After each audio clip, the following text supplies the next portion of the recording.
Les cafés de la jeunesse 2021 pour que les jeunes participent à l'élaboration des stratégies de gouvernance de la nation 2021-2026. Eh bien, mesdames, messieurs, bienvenue. C'est une initiative du mouvement associatif Jeunesse Entreprenante dont je reçois le président Stanislas Roncanli. Bonsoir et bienvenue. Bonsoir madame la journaliste, merci de nous accueillir. Alors, monsieur Roncanli, Café de la jeunesse 2021, élaboration de stratégie de gouvernance de la nation 2021-2026. Parlez-nous un peu de l'initiative. Merci madame la journaliste. Avant tout propos, je voudrais dire un mot sur le mouvement associatif Jeunesse Entreprenante. Allez-y. Un mouvement associatif qui est un peu différent d'une simple association qui a des objectifs, des buts à atteindre. Le mouvement chez nous, c'est une dynamique qui est portée par les jeunes autour de l'entrepreneuriat et de toutes les préoccupations de la jeunesse. Donc nous travaillons à mettre en place une chaîne de solidarité au profit de l'entrepreneuriat des jeunes et cela se fait à travers une diversité d'activités. Mais nous nous intéressons aussi au contexte institutionnel parce que nous aurons beau définir toutes les stratégies. Si le contexte politique, le contexte institutionnel n'est pas favorable, on ne pourra pas réussir. C'est pour ça que depuis quelques années, nous nous intéressons un peu à l'animation de la vie politique. Nous n'en sommes pas des acteurs, mais nous sommes comme une tour de contrôle autour de toutes les initiatives politiques. Nous avons en 2019 participé un peu à la sécurisation du processus électoral. Vous savez que l'ambiance ou l'environnement était chrysogène, très chrysogène, parce que il y a un certain nombre d'acteurs qui n'étaient pas admis à participer au processus. Donc ça soulevait une certaine tension. Nous sommes des jeunes. Pour que notre avenir ne soit pas compromis, il vaut mieux participer à l'apaisement et nous avons pris des initiatives. Dans la même lancée, pour les élections présidentielles, nous nous sommes dit qu'il faut que la jeunesse, joue sa partition. Parce que nous avons mis 10, 15 ans à observer un peu le paysage institutionnel de notre pays en ce qui concerne la planification du développement. Et nous avons constaté que la participation des jeunes à ces différents processus est assez faible parce que les gouvernants estiment que la jeunesse n'a pas du potentiel pour le faire alors que la capacité contributive de la jeunesse n'est plus à démontrer. On se contente d'intégrer leurs préoccupations aux documents nationaux alors qu'ils sont les mieux placés pour connaître leurs problèmes, les défis à relever.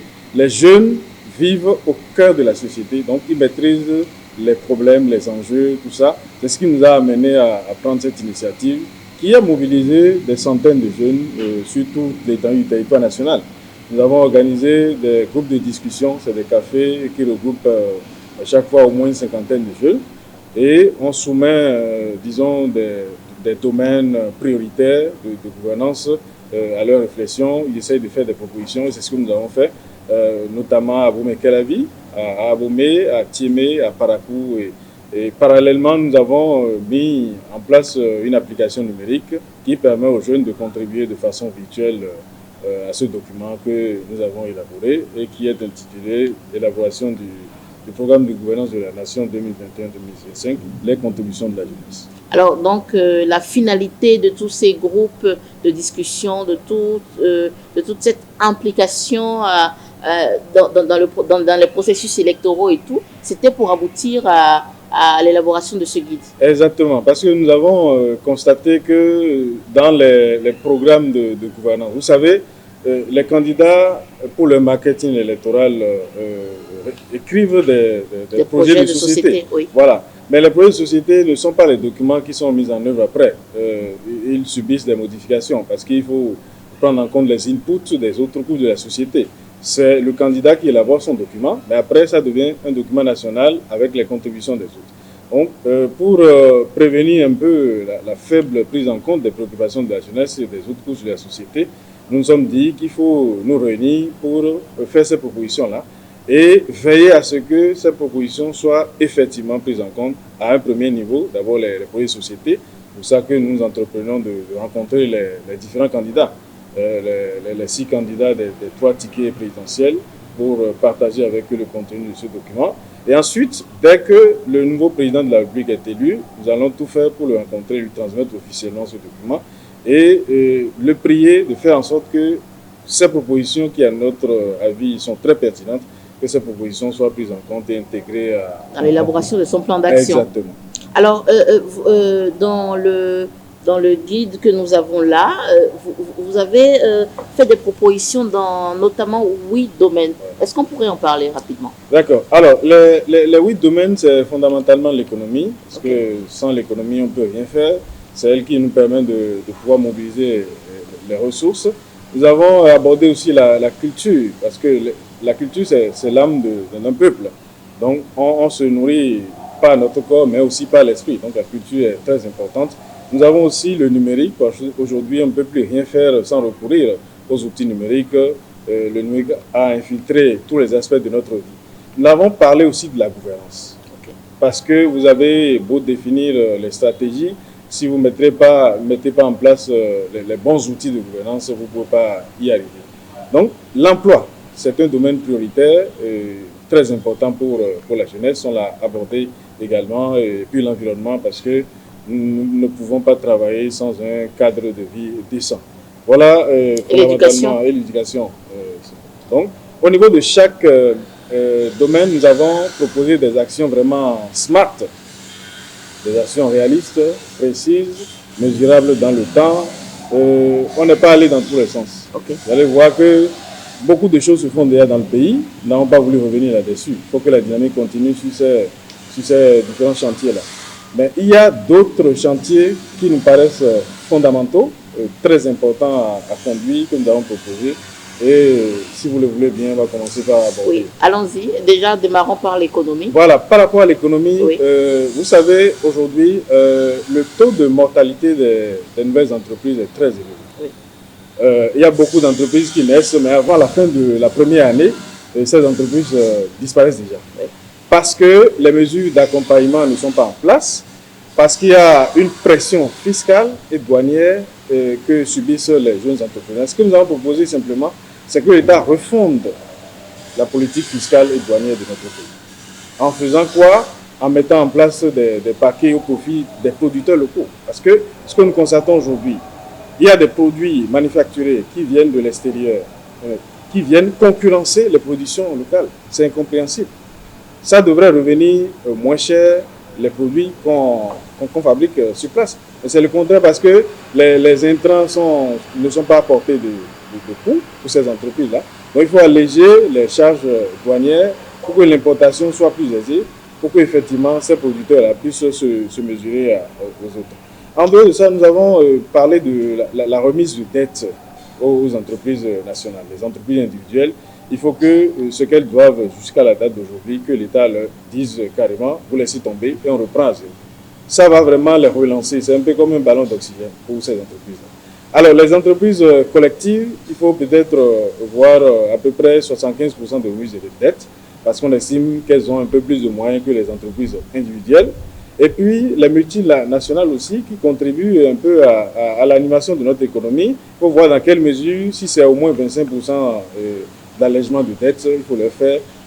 Tout cela contribuera à relancer un peu l'économie nationale. Okay. Alors, l'autre proposition qui nous paraît très importante, c'est un peu les cultures de rente que l'État doit sortir de notre registre économique. Culture de rente, c'est quoi? C'est une production agricole locale, mais qui n'est pas destinée à être transformée sur place, qui est destinée à l'exportation. Le coton, par exemple. Le Bénin fabrique, cultive le coton, mais achète des vêtements en France, en Chine, en Italie, et c'est avec notre coton que ces vêtements sont fabriqués. Donc, notre coton nous revient mais beaucoup plus cher. Ce que nous avons proposé, parce que tous les pays développés, disons les grandes nations, les États-Unis, l'Allemagne, etc., ils ne connaissent pas la culture de rente. Parce que tout ce qui est produit là-bas est transformé sur place.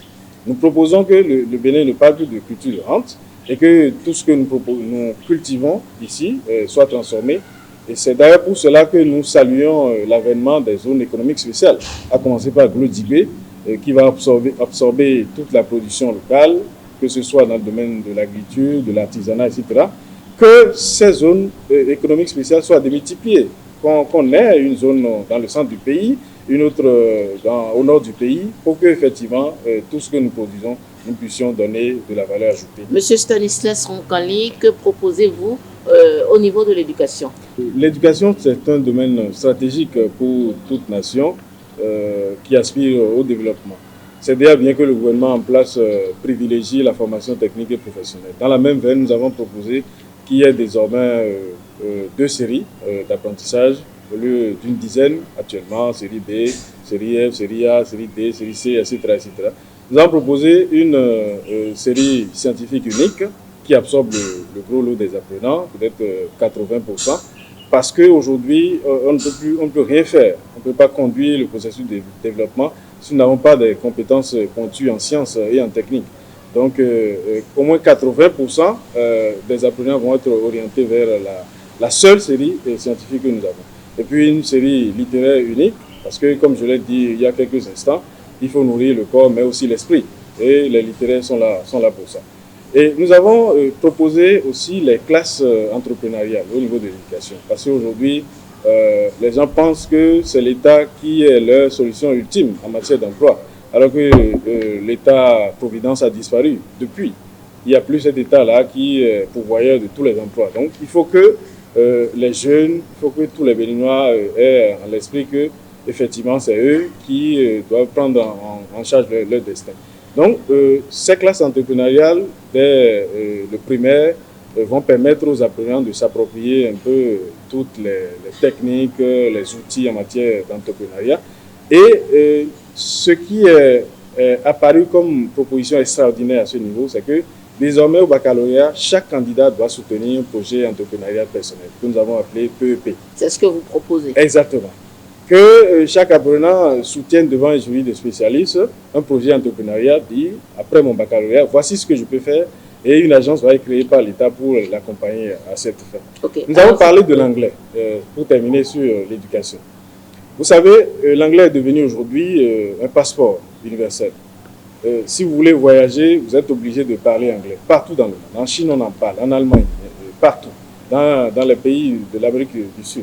Ce que nous avons proposé, c'est que l'on réforme un peu l'enseignement de l'anglais. Parce que ce qu'on constate aujourd'hui, même à l'université, il y a des étudiants qui finissent le cycle universitaire sans pouvoir se prononcer, s'exprimer correctement en anglais. Vous proposez de nouvelles méthodes d'apprentissage. Exactement, de la langue anglaise. Que l'apprentissage ou l'enseignement de l'anglais aujourd'hui soit thématique.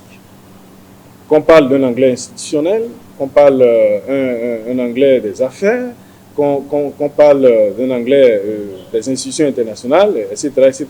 Okay. Donc, voilà à peu près ce que nous proposons dans le domaine de l'éducation. Parlons du numérique à présent. Alors, le numérique, aujourd'hui, nous avons tellement d'opportunités. Si vous voulez, on va faire un essai. Vous ne pouvez pas passer 5 minutes sans toucher à votre smartphone. C'est devenu une maladie, un problème que nous traînons. Mais comment nous rentabilisons cela? Comment nous rentabilisons, disons, cette addiction que nous avons par rapport aux outils numériques?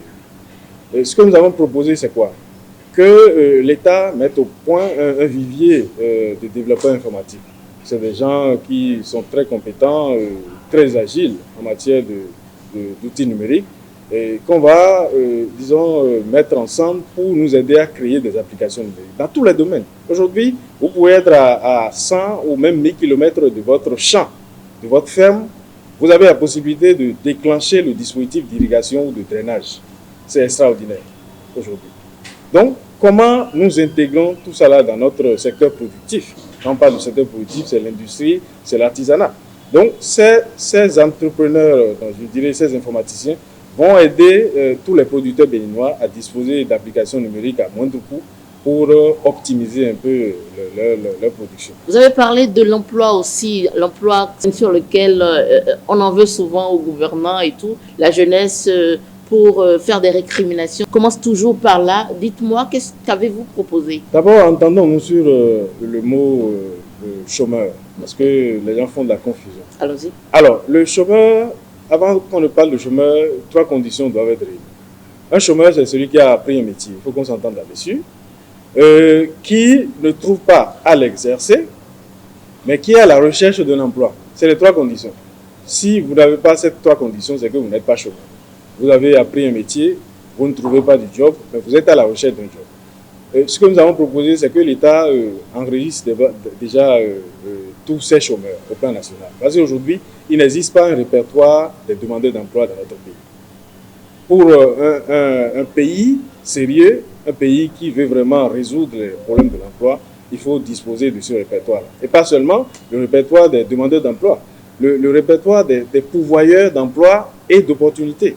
Donc, une base de données va être mise en place au plan national pour que ceux qui sont à la recherche d'emploi puissent y accéder et saisir les opportunités. Nous avons proposé qu'il y ait une prime de chômage. Ce n'est pas une prime à la paresse, ça existe dans plusieurs pays. Alors, un jeune qui a appris un métier, qui ne trouve pas à l'exercer, mais qui est à la recherche d'un emploi, et ce jeune-là a droit à une allocation mensuelle en attendant d'avoir un emploi. Et comment ça fonctionne?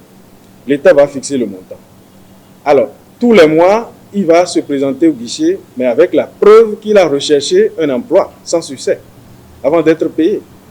Et l'autre élément, c'est qu'il n'est pas payé indéfiniment. Cela va se passer sur 2 ans. Le temps de lui permettre de pouvoir s'aguerrir, de disposer vraiment des outils qu'il faut pour trouver. Donc, il y a un package qu'on met en place pour l'aider à s'auto-employer ou à rechercher de l'emploi. Voilà ce que... et je terminerai en disant qu'il y a une autre position qui concerne non seulement les jeunes, mais toutes les catégories d'âge. Pour accéder à la fonction publique aujourd'hui, vous devez avoir moins de 40 ans. Nous nous sommes dit que c'est une injustice. Parce qu'il y a des gens qui ont plus de 40 ans, mais qui ont les capacités, qui ont la qualification qu'il faut pour travailler pour l'État, notamment en ce qui concerne la fonction publique. Donc, il faut déverrouiller un peu l'accès à la fonction publique en revoyant l'âge, en sautant carrément l'âge. Vous pouvez avoir 50 ans, quitte à vous de travailler pendant une dizaine, une quinzaine d'années pour aller à la retraite, parce que nous avons proposé de maintenir l'âge d'admission à la retraite. Voilà. Alors, s'agissant de la gouvernance. De la gouvernance, c'est un domaine très très important parce que c'est un domaine qui permet de rendre efficace tous les autres domaines. Ce que nous avons proposé en ce qui concerne la gouvernance, c'est quoi? Que l'État donne l'opportunité à tous les Béninois de l'évaluer chaque année. En quoi faisant? Et on prend chaque domaine. On dit par exemple dans le domaine de l'éducation, qu'est-ce que vous avez pu faire pendant les 365 jours? On donne l'occasion aux citoyens. On dit est-ce que c'est pertinent les initiatives que vous avez eues à prendre? Ça évite les tensions, ça évite les soulèvements, parce que si les gens n'aident pas à réorienter un peu l'action gouvernementale, c'est pas bon. Donc, cette occasion est donnée chaque année aux citoyens pour qu'ils donnent leur avis, pour qu'ils disent à peu près ce qui manque à la sauce pour qu'elle soit bien délicieuse, quelles sont les adaptations qu'on peut faire, etc., etc. Donc, il y a 2 modes d'évaluation qui s'offrent aux citoyens. Évaluation physique, là on peut disposer dans les mairies, dans les arrondissements, dans les villages, des fiches que les citoyens peuvent remplir pour donner leur opinion. De la même manière, on peut mettre en ligne une application que les citoyens peuvent utiliser parce que les jeunes aujourd'hui sont très habitués à travailler en ligne. Donc il faut le faire et on va élaborer chaque année un rapport sur la gouvernance du pays. Et l'autre proposition que nous avons eu à faire, oui. La corruption, malgré tous les efforts des gouvernants, ne cesse de s'amplifier. Qu'est-ce qu'il faut faire? Il faut expérimenter de nouveaux dispositifs, de nouveaux mécanismes. Nous avons proposé la création des brigades mobiles de dénonciation. Okay. Ça veut dire quoi? C'est des dispositifs qu'on met en place et qui permettent aux citoyens de pouvoir dénoncer instantanément les cas de corruption. Si vous surprenez un cas de corruption, vous vous rendez au niveau de cette brigade-là pour signaler cela. Il y a une enquête préliminaire, avec les preuves bien sûr. Il y a une enquête préliminaire qui va être diligentée par une instance que nous avons proposé de créer et qui va effectivement travailler là-dessus. Il s'agit de la brigade anticorruption que nous avons proposé de créer. Et cette brigade va enregistrer les plaintes. Et après l'enquête préliminaire, ça va être mis en ligne. Donc tout le monde peut voir un peu ces soupçons en attendant que la justice ne puisse s'en saisir. Et pour terminer, il faut vraiment renforcer l'enseignement, l'éducation sur l'éthique et la notion de bien public. Parce que beaucoup de Béninois pensent que, bon, tant que ça appartient à l'État, c'est qu'on peut en disposer comme on veut. Mais non. Voilà. Alors, environnement et santé, vous avez également fait des propositions. On peut en parler rapidement. Par rapport à la santé, nous avons fait une proposition qui aide aussi bien l'État que les citoyens à pouvoir améliorer un peu notre situation liée à la santé. Nous avons proposé que l'État subventionne le check-up individuel annuel. On l'a appelé CIA. CIA, check-up individuel annuel, c'est quoi? Chaque Béninois doit normalement faire un bilan de santé chaque année. Et ça vous aide vraiment à détecter surtout les affections chroniques. Si vous avez un mal, vous en avez connaissance, vous travaillez à une meilleure prise en charge. Donc, le check-up va être subventionné. On va voir à peu près, celui qui gagne par exemple plus de 250 000, il peut prendre en charge à hauteur de 25% peut-être son bilan de santé. Celui qui gagne moins de 250 000, peut-être 5%. Et ceux qui multiplient les petits boulots, les emplois saisonniers, ça va être gratuit pour eux. Ça permet vraiment à l'État de prévenir les grandes affections et d'amoindrir les coûts liés à la santé, les dépenses publiques en matière de santé. C'est ce que nous avons proposé en ce qui concerne la santé. La valorisation de nos savoirs endogènes. La pharmacopée doit être valorisée. Aujourd'hui, si la Chine a une grande réputation en matière de santé, c'est sa médecine traditionnelle. Nous avons aussi du potentiel dans le domaine. Donc, comment, de façon intelligente, on met ensemble la médecine moderne et la médecine traditionnelle? C'est ce que nous proposons, qui est une passerelle entre ces deux médecines, qui est un cadre de concertation, qui est un mécanisme, disons, qui permet de valoriser un peu les productions de la pharmacopée.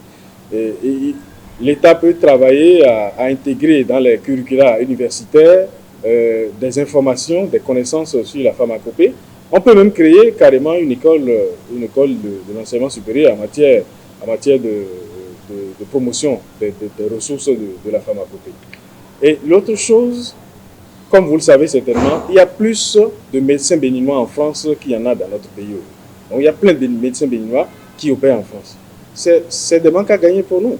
Donc, comment on fait pour attirer un peu ces médecins vers nous? Mais l'État, déjà, doit subventionner la formation des médecins dans les domaines pointus. Si vous allez au CNHU, vous voulez consulter un spécialiste, c'est très rare de pouvoir le faire en l'espace d'une semaine. Il faut prendre rendez-vous. Et c'est après plusieurs mois qu'on vous appelle. Et pendant ce temps, les gens décèdent. Donc, il faut financer la formation des médecins spécialistes. Pour le faire, l'État doit mettre en place des bourses qui supportent le voyage, le séjour, les équipements, etc. Mais les bénéficiaires doivent signer des contrats avec l'État béninois pour dire, dès que je finis ma formation, je descends pour servir mon pays. Autrement, voilà. Côté environnement? Côté environnement, nous avons constaté que les dispositifs législatifs et réglementaires en place aujourd'hui ne sont pas suffisamment contraignants. D'abord, on n'a qu'une loi cadre sur l'environnement et comme toutes les lois cadres, c'est juste des orientations que ça donne. Nous avons proposé qu'il y ait un code de l'environnement qui regroupe un peu tout l'arsenal que nous avons au lieu d'une législation dispersée. En dehors de ça, qu'il faut une autorité nationale chargée de l'environnement, dotée d'un grand pouvoir et des moyens d'action. Et cette autorité va vraiment travailler à ce que l'environnement devienne une priorité dans notre pays. Troisième action à ce niveau, qu'on promeuve un peu les entreprises écolo, les entreprises qui, dans leur fonctionnement, dans leur production, font vraiment attention à la préservation de notre cadre de vie. Donc il faut leur mettre en place une, disons, fiscalité spéciale et d'autres mesures d'accompagnement pour qu'effectivement toutes les entreprises aient en tête que nous avons besoin de faire des profits, mais il faut aussi préserver notre cadre de vie. Pour finir, on va parler également de la culture dont vous avez tenu compte dans vos propositions. Allons-y. Oui, j'ai dit aux côtés des autres domaines, la culture est très importante. Dans ce domaine, nous avons proposé par exemple que l'État ait finalement le courage de choisir une langue nationale. Et tous les pays se développent dans leur langue. Vous voyez un peu autour de la Chine aujourd'hui, il y a l'Inde, il y a les autres pays de l'Asie. Donc, il faut que le Bénin ait une langue nationale. Ce que nous avons proposé, c'est quoi?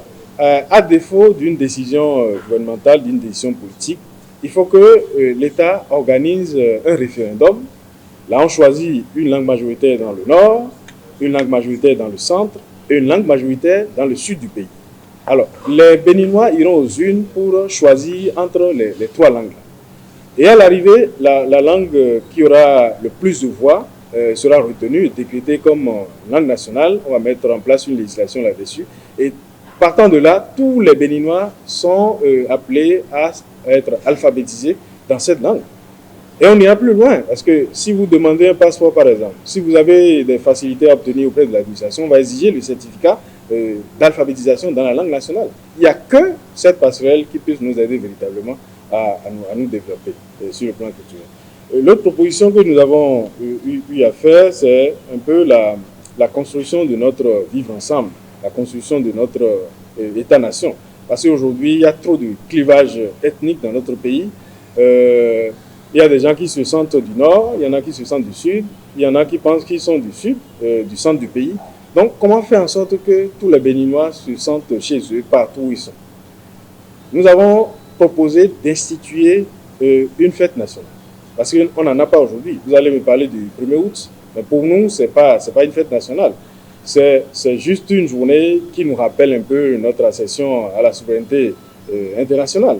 Donc, il faut une fête nationale. Ça dépend de comment on va la baptiser. Ça peut être, disons, la journée de la fraternité, par exemple. Ou sur toute l'étendue de l'histoire nationale, les Béninois vont se regrouper. Les Tchabais, les Yoruba, les Fon, les Mina vont se retrouver pour communier ensemble, parler de leur avenir, les problèmes qui se posent, en discuter, mettre en place des infrastructures pour marquer cette journée. Donc, ce n'est qu'à partir de là que nous allons engager véritablement notre marche vers l'État-nation. Où en êtes-vous par rapport à la rencontre des duos allant à la présidentielle de 2021? Merci beaucoup. Vous savez, nous sommes dans la fièvre de la campagne électorale. Oui. La plupart des acteurs sont occupés par le terrain. Ils sont dans le marketing électoral. Ils vont à la conquête des voix des militants, des électeurs. Donc, nous avons déposé des demandes d'audience auprès de tous ces tickets présidentiels, tous ces duos-là.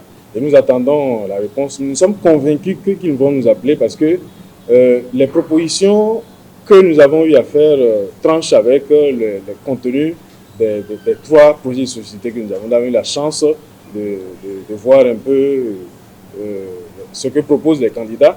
Nous estimons que notre document reste pertinent. Parce que c'est des propositions assez originales, innovantes, qui ne sont pas encore prises en compte.